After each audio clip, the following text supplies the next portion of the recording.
Are you setting a sales goal every month? If not, keep watching to learn why setting a sales goal is so important to your inventory planning, your team motivation, team performance, and your bank balance. I'm going to teach you how.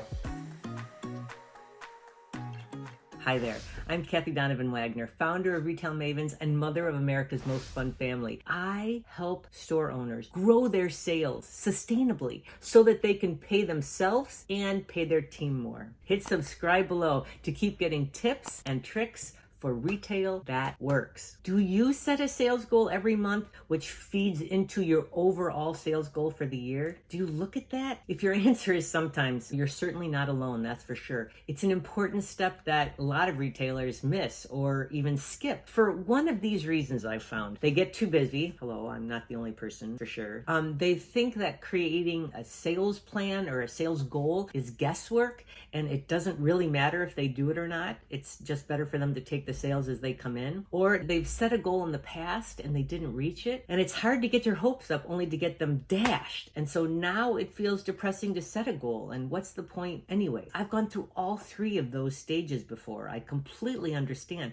But sales goals are so important. And let me tell you why. The first thing is that it serves as inspiration and motivation for you and your team. It defines that very center of the target. Like if you're doing archery and you have that target and you know exactly where you're supposed to hit because you're supposed to hit the center. And so you know how to prioritize your actions on a daily basis to get there. That's what a sales goal does for you and for your team. It also provides a tangible metric, a black and white number for how your team and you and your inventory is performing. And so it tells you then what action you should be taking if you're not. That's why it's also the basis of the action you need to take each month, because planning what and how much inventory to order is really only part of inventory management.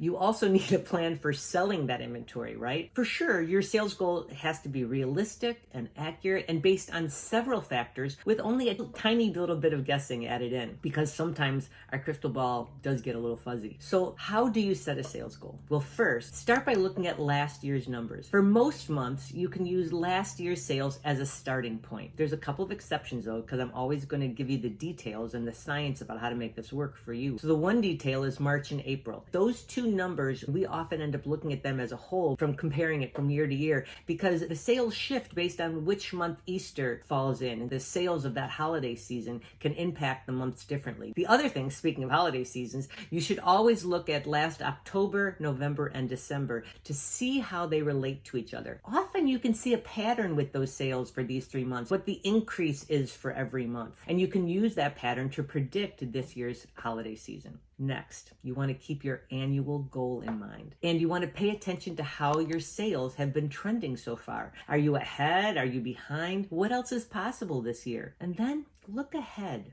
to what's coming up. Do you have any special events that might impact your sales, good or bad? Is there a special show you're going to or that you're going to be displaying at? Or are they tearing up your street and you have to take action based on that? So those are the factors you put into place to come up with your number. The thing I want to encourage you about is you're going to be looking at this number every month so you can readjust it based on how your performance actually is. For sure, we all end up being super rosy-eyed in January and thinking we can accomplish the world, and you have to kind of tweak it sometimes. So I absolutely recommend that you keep tweaking it. But having a number to start with is so critical. I have found that to consistently and sustainably grow your sales, meaning keeping yourself from getting burnt out from it, there's 4 things you have to do. You have to pay yourself. You didn't start a not-for-profit business. You have to manage your inventory. You have to strengthen your team, and you have to grow your traffic. In that order. I created the sales breakthrough system around those 4 steps because I myself needed systems and processes that worked instead of always chasing a sales goal that never materialized.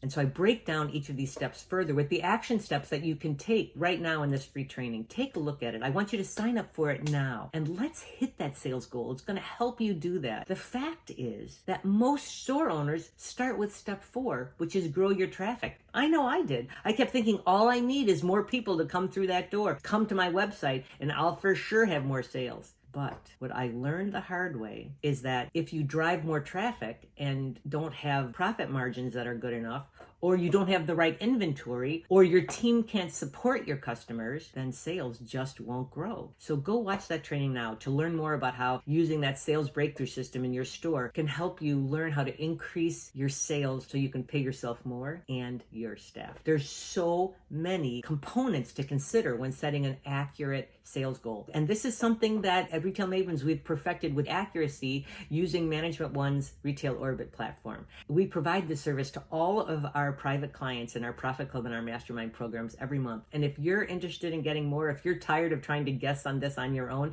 and you want help and you want to get there faster, reach out to learn more. Let us know in the comments below that you've set your sales goal so we can high five you. Next, watch this video where I show you how to fix slow sales in just 3 steps. Happy retailing.